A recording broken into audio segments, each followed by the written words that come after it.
Could you introduce yourself and tell us where you live and what you do? So I'm Janice, I'm from Millport, and I am the chairperson for a new group on the island called Beecology.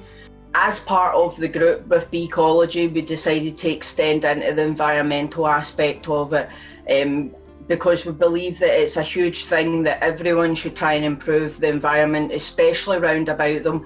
And we live in such a lovely island and a lovely area that we need to try and push people to look after that environment and respect that environment as much as possible.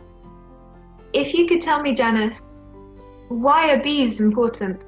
Bees are very important to the environment. We rely on so much to be pollinated by the bees, and a lot of people don't realise it.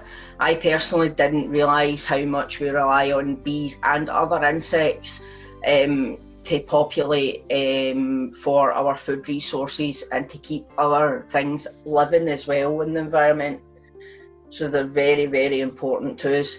What's your favourite thing about bees? My favourite thing about the bees is how self-sufficient they are. The world and humans need them.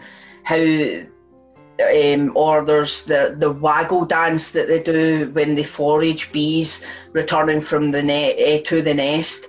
They perform between 1 and over 100 figure of 8 movements to tell the other bees the direction where and the distance to the patch of flowers where they yielded their nectar and pollen from. They use it to find out where their water sources are as well, and possible new nesting locations. How can we as individuals help to protect bees? We as individuals can help protect the bee population very simply by planting bee-friendly flowers, a lot of wild flowers. There's a wide range of flowers that can be planted for bees, just even in a window box if that's all you've got.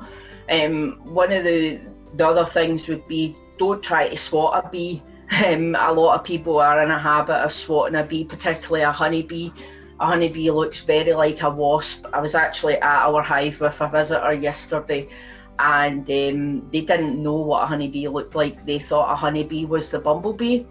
So they were shocked to see how alike it is to a wasp. So I would try and discourage people from swatting at the bees. And if they do come across a bee lying on the ground, then try and put it somewhere safe in a plant pot or somewhere. And maybe even try and feed it a wee bit of sugar water, because she is just lying there trying to rest after a hard day's work to get back to her nest. So I would just encourage that.